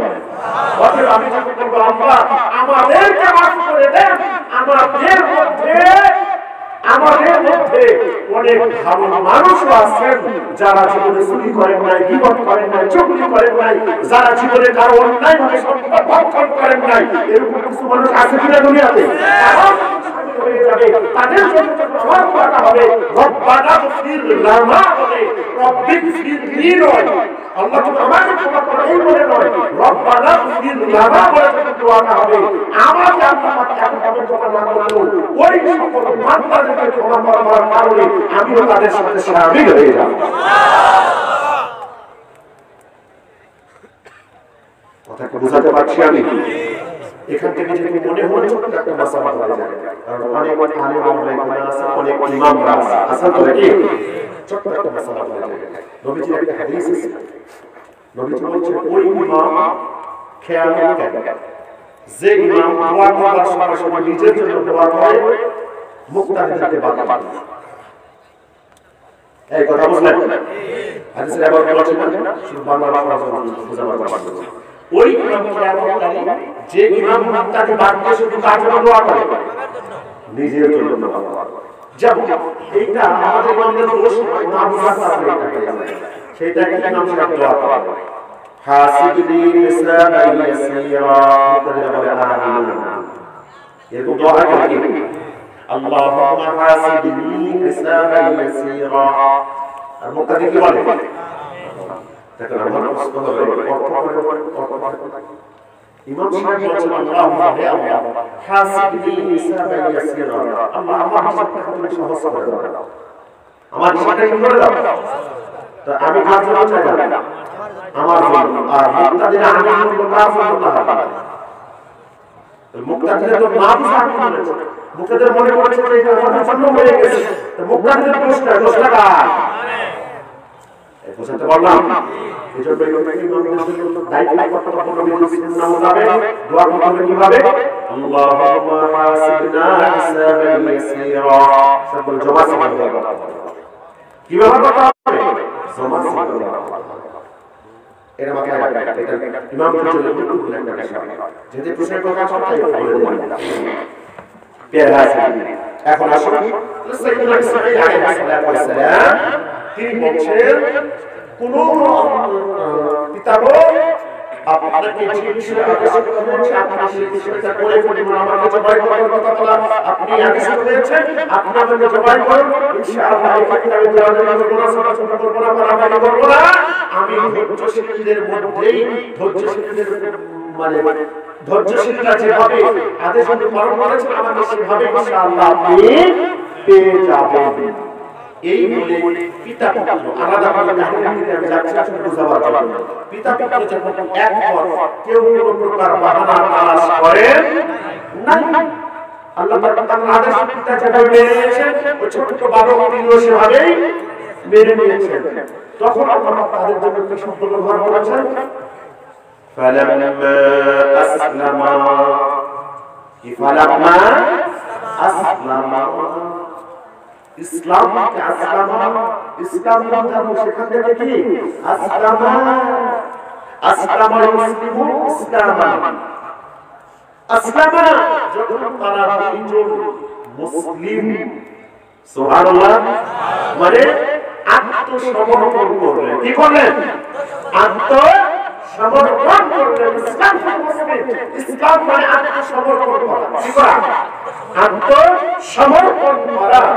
যখন তারা উভয়ে আত্মসমর্পণ করলেন, মানে এখানে তাদের জন্য মুসলিম শব্দের ব্যবহার করা হয়েছে। এখান থেকে বুঝে আসে, এখান থেকে এইটাই ক্লিয়ার কনসেপ্ট আমাদের রাখতে হবে, সেটা হলো এই যে যদি আমরা আল্লাহ তাআলার হুকুমকে বিনা বাক্য ব্যয়ে মেনে নিতে পারি, তাহলে আমার জন্য মুসলিম শব্দটা ব্যবহার করা যথার্থ হবে। কথাকে বোঝাতে পেরেছি? তখন আমার জন্য আপনার জন্য মুসলিম শব্দের ব্যবহারটা কি হবে? যথার্থ হবে। কিন্তু যদি আমি সেখানে প্রশ্ন উঠাই, সুযোগ বুঝি, তাহলে পরিপূর্ণ মুসলিম শব্দটা আমার আপনার জন্য ব্যবহার কি হবে না? যথার্থ হবে না। এখন উদাহরণ দেই। আল্লাহ পাক বলেছেন আকিমুস সালাহ, আল্লাহ পাক বলেছেন নামাজ আদায় করো। নামাজ কি করো? এই সবাই বলো নামাজ কি করো? নামাজ আদায় করো। আর অনেকে নামাজ পড়বেন না, নামাজ কায়েম করো। নামাজ কায়েম করা আর আদায় করার মধ্যে পার্থক্য আছে। একেবারে মানে অযৌক্তিক একটা কথা, তাফসীরের মধ্যে এটা দেখা যাবে না, এটা ভালো নয়। আমি বলবো এটা বড় একটা কথা না, কারণ আকিমুস সালাহ, ইকামুস সালাহ কাকে বলা হয়? এটা যে কোনো তাফসীর করবেন, তাফসীর বাইজালি থেকে শুরু করে যে কোনো তাফসীর করবেন, ইকামুস সালাহ বলা হয় আদাউস সালাহ বিহুকুকিহা, আদাউস সালাহ বিওয়াজিবাতিহা, মানে নামাজের যাবতীয় হক সহ নামাজ আদায় করার নামই হচ্ছে ইকামুস সালাহ। সুবহানাল্লাহ। তো এই ইকামুস সালাহ, নামাজ আদায় করো, বাস আপনার নামাজ আদায় করতে শুরু করেছে। নামাজ আদায় করে আমার আপনার কোনো প্রশ্ন নাই, আমার আপনার কোনো প্রশ্ন নাই। যে মাত্র বলা হলো শুধু নামাজ আদায় করলেই মুসলমান নয়, সাথে সাথে যাকাত দিতে হবে। 7.5 ভরি স্বর্ণ অথবা তৎপরিমাণ মূল্য, অথবা 52 ভরি রৌপ্য বা তার পরিমাণ মূল্য যদি কারো কাছে 1 বছর যাবত জমা থাকে, অতিরিক্ত হিসেবে তার উপরে শতকরা 2.5 টাকা যাকাত দেওয়াটি, কথা বলেন, যাকাত দেওয়া কি সুন্নাত না ফরজ? এখন আমার মনের মধ্যে প্রশ্ন, না নিজে বড় কামাই করলাম, আমার কিছু বেকার থেকে 2.5 টাকা করে শতকরা দিতে যাব, কি কারণে দেব? লাখে 2.5 জন্য দেব? যখন আমি আপনাকে প্রশ্ন উঠাবো, তখন কিন্তু ইসলাম আমার আপনার জন্য যথার্থ হচ্ছে না। কথা বুঝাতে পারলাম? এটাও না হয় সমস্ত মিলিয়ে দিলাম, ঠিক আছে যাকাত না হয় দিচ্ছি, কারণ যাকাত দিতে গেলে একটা কাজ আছে, সেটা হলো অন্তত একটা সুনাম পাওয়া যায়। আস্তাগফিরুল্লাহ। কি পাওয়া যায়? সুনাম পাওয়া যায়। হ্যাঁ, কথা বলা হয়। আবার যখন বলা হয় ঠিক আছে নামাজি, তুমি নামাজ আদায় করছো, ঠিক আছে, তোমার সন্তানেরা নামাজ আদায় করছে, ঠিক আছে, তবে তোমার স্ত্রী আর মেয়েরা যখন ঘরের বাহিরে যায়, তারা যেন হাত কাটা পোশাক পরে না বাহির হয়। নির্দেশ কার? আল্লাহ। নির্দেশ কার? আল্লাহ। এই নির্দেশ মানবার ক্ষেত্রে আমার আপনার কোনো প্রশ্ন আছে কিনা? কথা বুঝাতে পারি না? এই কথা বুঝেন নাই? ভালো করে বুঝতে হবে। নামাজ একটু বড় ফরজ, পর্দা সমান ফরজ, এরকম কিছু কথা বলেন? নামাজ বড় ফরজ, যাকাত একটু ছোট ফরজ, এরকম কিছু? নামাজ যেরকম ফরজ, পর্দা সেরকম ফরজ। নামাজ যেরকম ফরজ, যাকাত সেরকম ফরজ। দুঃখজনক হলেও সত্য, নামাজ রোজাকে আমরা যেভাবে মেনে নিয়ে নিয়েছি, পর্দাকে সেভাবে মেনে নিতে পারি। এখন আপনি আর আমি নিজেকে জিজ্ঞাসা করি, আপনার আমার জন্য মুসলিম শব্দের প্রয়োগ করা সঠিক কিনা? এক প্রশ্ন বুঝাতে পেরেছি? এক মুরব্বীরা ভাই বাবাজিরা প্রশ্ন বুঝাতে পেরেছি? ভালো করে প্রশ্ন বুঝবেন। শুধু ওয়াজ স্টেজে রেখে গেলে চলবে না, প্যান্ডেল পার হয়ে গেলে ওয়াজ প্যান্ডেলের মধ্যে ঢুকে গেলে চলবে না। ওয়াজকে একটু বুকে ধারণ করে সেটাকে নিয়ে বাস্তবে রূপ দিতে হবে। পারবো তো ইনশাআল্লাহ? পারবো তো ইনশাআল্লাহ? আসুন, মুসলিম, আমি মুসলিম শব্দের কথা বলছি। তাহলে হযরত ইব্রাহিম হযরত ইসমাঈল আলাইহিস সালাতু ওয়াস সালাম যেরকম ভাবে নিজেদেরকে বিনা বাক্যে আল্লাহ তাআলার দরবারে সমর্পণ করে মানে করিয়েছিলেন, এজন্য আল্লাহ তাদের ক্ষেত্রে মুসলিম শব্দ প্রয়োগ করেছেন। আমি আপনি যদি এরকম ভাবে বিনা বাক্যে আল্লাহর আদেশের সাথে মেনে নিতে পারি, তাহলে আমরা আমাদের মুসলিম শব্দটা কি হবে? যথার্থ হবে। দুই, নবীজির হাদিস থেকে দেখতে খুব পরিচিত হাদিস, আমরা সবাই জানি। নবীজি বলেছেন, আল মুসলিমু মান সালিমাল মুসলিমুনা মিন লিসানিহি ওয়া ইয়াদিহি। বুখারী মুসলিমের হাদিস, সবাই জানে হাদিসটা। কম বেশি ছাত্র শিক্ষক আলেম ওলামা সবাই জানে। অর্থ কি? প্রকৃত মুসলিম সেই ব্যক্তি যে ব্যক্তির হাত থেকে এবং যে ব্যক্তির মুখ থেকে অন্যরা নিরাপদে থাকে। অন্যরা কিভাবে থাকে? নিরাপদে। হাত থেকে নিরাপদে থাকা মানে যত অন্যায় অপরাধ হয় এই হাতের কারণে। কিসের কারণে? আগে এটা সূচনা হয় মুখ থেকে। সূচনা হয় কোথা থেকে? এটা মুখ থেকে। কারণ মুখ থেকে সূচনা না হলে হাত চলবে না। প্রথমে আপনার সঙ্গে কথা বলতে হবে, মুখ দিয়ে ঝগড়া বলতে হবে, এরপরে এইটার ক্ষমতা প্রয়োগ করে কি দিয়ে? কি দিয়ে? এজন্য নবী বলেছেন, মান সালিমাল মুসলিমুনা মিন লিসানিহি ওয়া ইয়াদিহি। এক নাম্বার মুখ থেকে অন্য মুসলিমদের নিরাপদ থাকবে। দুই নাম্বার কোথা থেকে নিরাপদ থাকবে? হাত থেকে। এখন মুখ থেকে নিরাপদ থাকবার আমাদের অনেক দিক আছে। আর অনেক দিক আছে। যেমন আমি আপনাকে বলছি, অনেক ভালোবাসা থাকে, আপনার সঙ্গে আমি কোনো গন্ডগোল করি না, আপনাকে কোনো গালিগালাজ করি না, কোনো কিছু করি না। কিন্তু হঠাৎ করে ধরো আপনার মেয়ের বিবাহের জন্য ছেলের পরিবার আপনার মেয়ে দেখতে এসেছে, কথাবার্তা হচ্ছে। সাধারণত একটা নিয়ম আছে কি, যদি মেয়ে দেখতে আসে তাহলে পরিবার কি করে? সরাসরি ওই বাড়িতে কাউকে জিজ্ঞাসা করে, পাশের বাড়ি ঘরে জিজ্ঞাসা করে।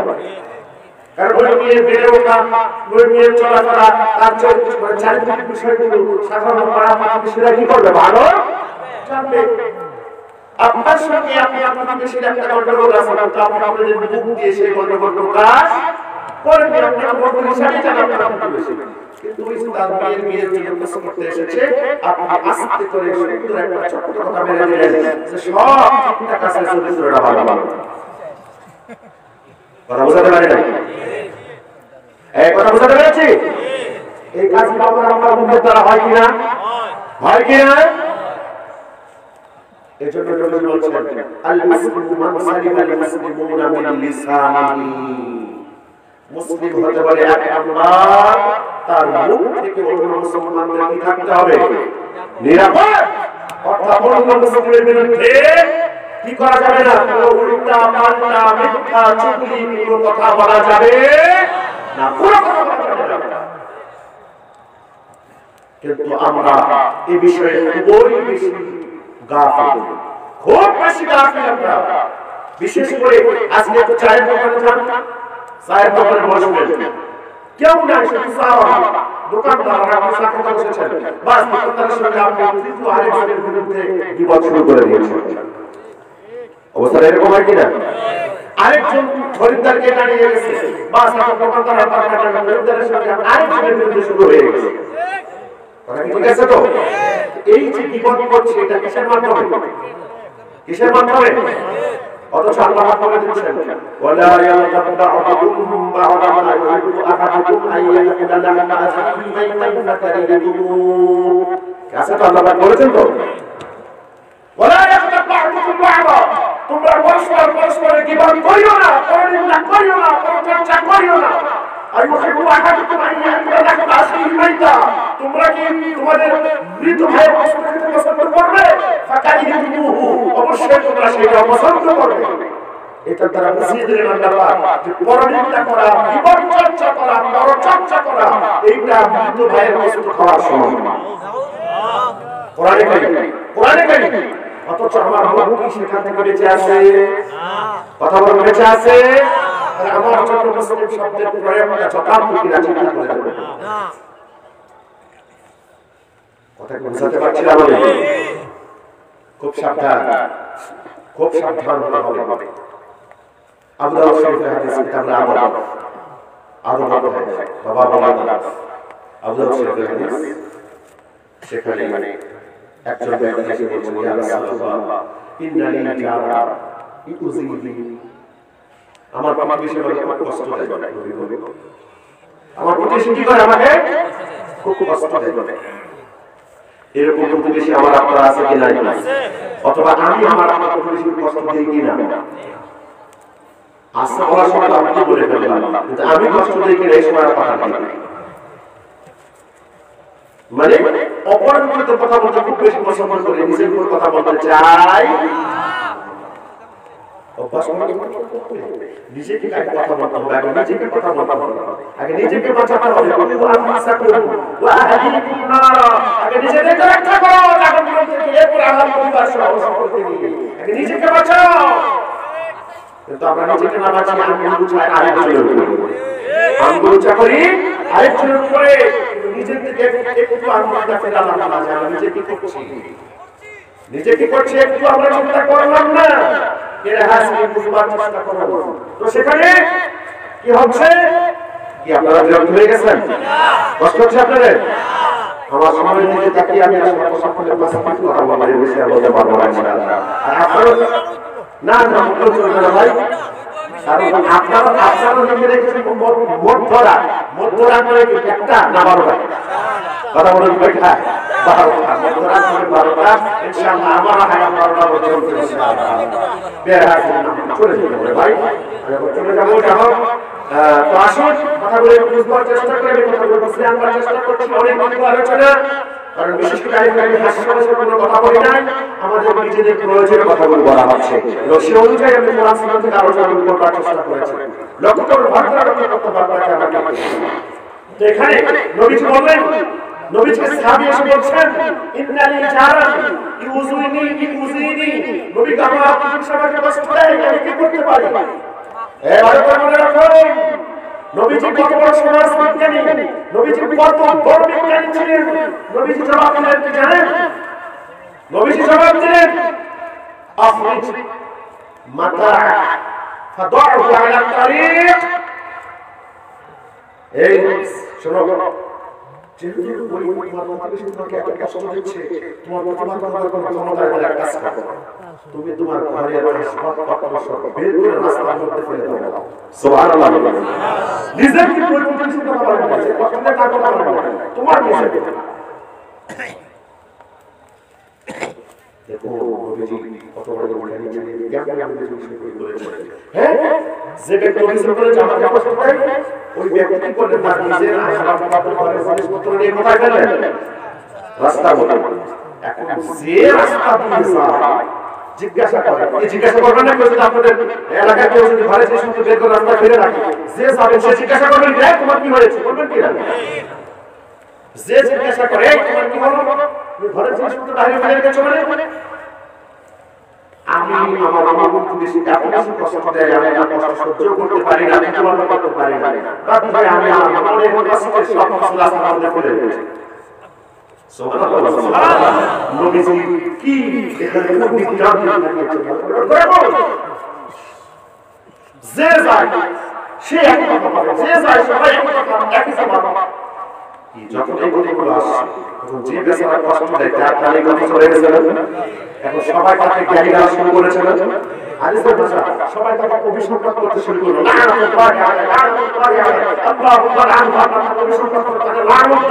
বলবে কিনা সবাই কথা সবাই শুরু করেছে তখন ও বেচারা প্রাপ্ত হয়ে এসে বলছে ভাই জাহাবা হয়ে গেছে গুল হয়ে গেছে এইটা আর কিছু করবো না আমি তোমার জিনিসপত্র তোমার ঘরে হয়ে যাবো সুবহানাল্লাহ এই কথাটা আল্লাহ বলছেন কোন জায়গায় বলছেন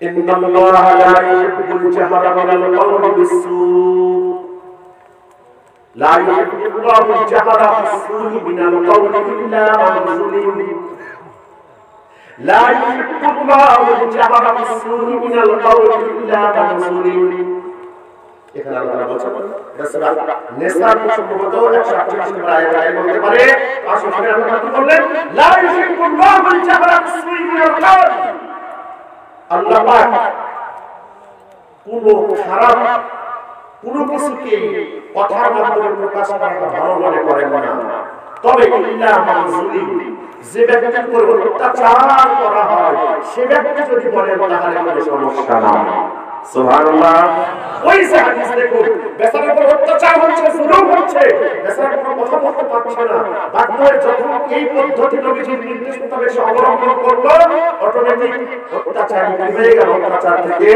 দূরে সরে গেল সুবহানাল্লাহ এরকম অত্যাচার যখন কেউ করবে অত্যাচারের বিরুদ্ধে তার নাম নিয়ে অভিযোগ করলে সেইটাতে কোনো দোষ থাকবে না সেটাতে কোনো দোষ থাকবে না উদাহরণস্বরূপ একবার বিশুদ্ধ সনদে হাদিস একজন মহিলা সাহাবী ওনার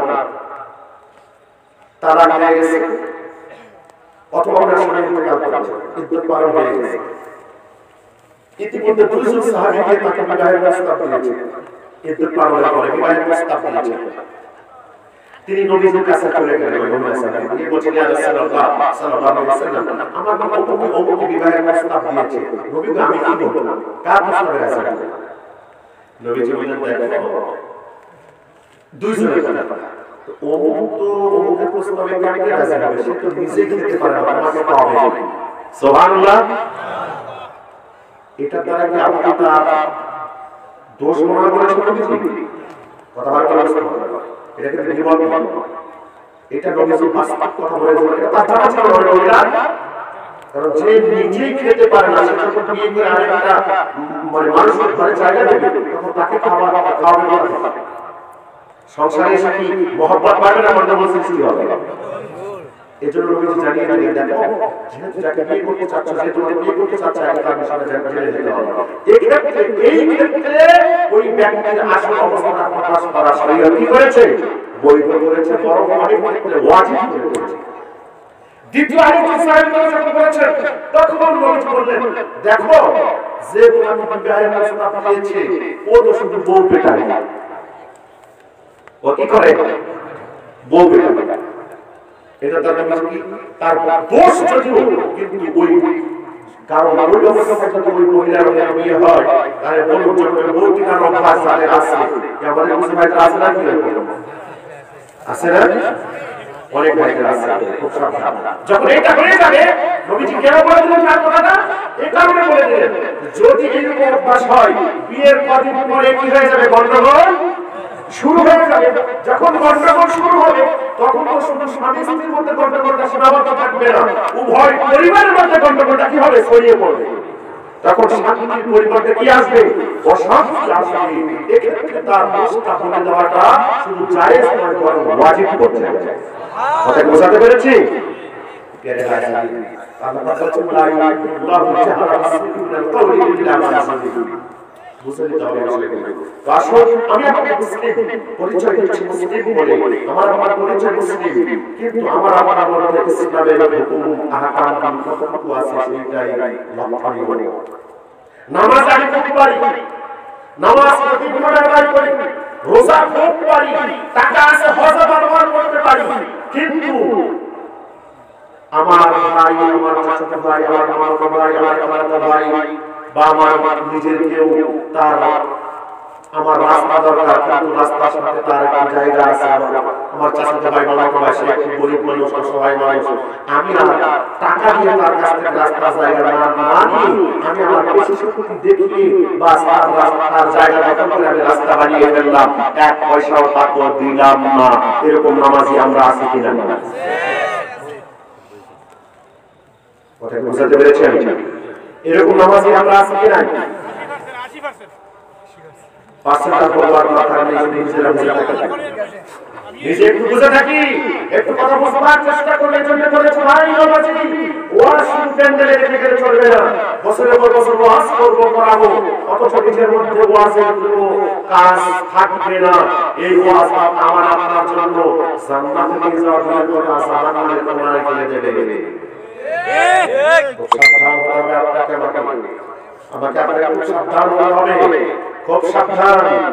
এজন্য নবী বলেছেন আল মুসলিমু মান সালিমাল মুসলিমুনা মিন লিসানিহি ওয়া ইয়াদিহি। খুবই সাবধান। আমার মা বাবারা যারা আছেন তাদের ব্যাপারে দুই একটা কথা বলে আমি শেষ করবো, আর সময় নিচ্ছি না, তাও বেশি না হয়ে গেছে। আসুন ছোট্ট একটা বিষয়, পর্দার বিষয়টা দুই একটা কথা আমার বলতেই হচ্ছে। আমি আপনি আমার মা বাবা পর্দা করবে না, আমার আমার সমস্যা কোথায়? না, সুযোগ নেই। দায়ুস বলে একটা পরিভাষা আছে, জানি তো আমরা। দায়ুসের ব্যাপারে বলা হচ্ছে না ইয়াকুল জান্নাত ওয়া লা ইয়াকুলিহা। দায়ুস জান্নাতে যেতে পারবে না, ঢুকতে পারবে না, বরং জান্নাতের যে সুগন্ধি আছে এইটাও সে পাবে না। যদিও বা জান্নাতের সুগন্ধি 500 বছর দূরের রাস্তা থেকেও পাওয়া যায়, সুবহানাল্লাহ, কিন্তু দায়ুস সেই সুগন্ধিও পাবে না। দায়ুস কাকে বলা হয়? যে সকল পুরুষদের অধীনস্থ মহিলারা পর্দায় থাকে। কথা কি বোঝাতে পেরেছি? যে সকল পুরুষদের অধীনস্থ মহিলারা কিভাবে থাকে? কিভাবে থাকে? বেপরদায় থাকে। ছোট্ট একটা উদাহরণ দেই। আপনার 2 বছরের বাচ্চা, ছেলে হোক মেয়ে হোক, তার পোশাক কিনতে হবে। আপনি পোশাক কিনে আনলেন, কিন্তু আপনার ম্যাডাম সাহেবের পোশাক সেটা পছন্দ হয় না। রাখো তুমি, আমাকেই বাজারে যেতে হবে, আমি আমার সন্তানের পোশাকটা চয়েস করে আনবো। কি আমার আপনার অধীনস্থ এরকম মহিলা আছে কিনা? ও মা বোনেরা, তাদের কানে আওয়াজ করার চেষ্টা করি। আপনার সঙ্গে আমার কোনো দ্বন্দ্ব নেই। আমি আপনার এলাকার মানুষ না, আমি আপনার প্রতিবেশী না, শুধুমাত্র আমার দায়িত্ব পৌঁছিয়ে দেওয়া, শুধুমাত্র আমার দায়িত্ব পৌঁছিয়ে দেওয়ার আমি দায়িত্ব পৌঁছিয়ে দিয়ে যাচ্ছি। মা বোনেরা, বোন বোনেরা, শোনো, বলে রেখে দাও, তোমার স্বামীর পছন্দকে তুমি যদি পছন্দ মনে করতে পারো, তোমার স্বামীর পছন্দকে যদি তুমি ইখতিয়ার করে নিতে পারো, আল্লাহ পাক তোমার দুনিয়া আখিরাত উজ্জ্বল করে দেবেন। পয়সা আছে বিধায় আমি যাব না, শরীয়ত এইটা বলে নাই, শরীয়ত এইটা বলে নাই। যেহেতু তোমার স্বামী এখনো সুস্থ আছে, সবল আছে, তোমার স্বামী হাট বাজারে যেতে পারে, তোমার কাজ হাট বাজারে যাওয়া নয়, তোমার কাজ ঘর সামলানো, তোমার কাজ তোমার স্বামীর সম্পদের আমানত রক্ষা করা, তোমার কাজ তোমার স্বামীর পক্ষ থেকে আল্লাহ তোমাকে যে সন্তান দান করেছেন সেই সন্তানকে লালন পালন করা। কথা কি বোঝাতে পারছি? কথা মা বোনের ভালো করে মাথায় রাখতে হবে। প্রিয় হাজির, আমি আর আপনাকে সময় দিতে পারছি না, গাড়ির সময় আমার হয়ে যাচ্ছে, তারপর কম হয়ে না দিলে 1.5 ঘন্টার উপর আলোচনা হয়ে যাচ্ছে। তো আসুন আমরা কথা কাটছি না, শুধু সংক্ষেপে 2-4টি কথা বলে শেষ করে দিচ্ছি। সেটা হলো এই মা বোন যারা আছেন, পুরুষ যারা আছেন, তাদেরকে বলে যাচ্ছি আমাদের মধ্যে সমস্যাটা কোথায়। ছোট্ট একটা উদাহরণ যদি আপনার 5 বছর বয়সের বা 10 বছর বয়সের একটা ছেলেও আছে, একটা মেয়েও আছে, 10-11 বছর বয়সে পোশাক কিনতে যাবেন, সামনে ঈদ আসছে, রমজান, রজব তো শুরু হয়ে গেছে নাকি? সবাই দোয়াটা একটা করে নেন, আল্লাহুম্মা বারিক লানা ফি রজব ওয়া শাবান ওয়া বাল্লিগনা রমাদান। প্রিয় হাজির, তখন বাজার করতে গেলে আমি আপনি কি করি? ছেলেটার জন্য ফুল হাতা শার্ট বা গেঞ্জি দামি দামি কিনে ফেলেন। যখন 10 বছরের আমার মেয়েটার জন্য কাপড় কিনতে যায়, তখন কাপড় কিনি ভগবান কি পছন্দ। কি কথা কি খারাপ বললাম না? বাস্তব অবস্থা বুঝলাম না। ও পুরুষ, তোমার মাথা কি ঘুরে ঘুরেছে? তোমার ছেলেটা যেটা স্যান্ডেল গেঞ্জি গায়ে দিয়েও ঘোরে, সেদিকে কেউ তাকাবে না, কিন্তু তোমার মেয়েটাকে আল্লাহ ঢেকে ঘিরে রাখতে বলেছিলেন, তার ক্ষেত্রে তুমি ডবল টাকা পোশাক কিনে নিয়ে আসবে, অথবা যদি হাতাও নাও সেখান থেকে ধরে মশারি দিলে, মশারি দিলে। পুরুষ, তোমার মাথা নষ্ট হয়ে গেছে? তোমার বিবেক কি পছন্দ হয়েছে না? তোমার বিবেক পছন্দ না হলে এই কাজটা করতে পারবে না। তো আসুন কথাগুলো অনেক বড় হয়ে গেছে, কিছু করবার নেই, কোরআন সুন্নাহর কথাগুলো বলেছি, একটু বাকি বলি না। আপনাদের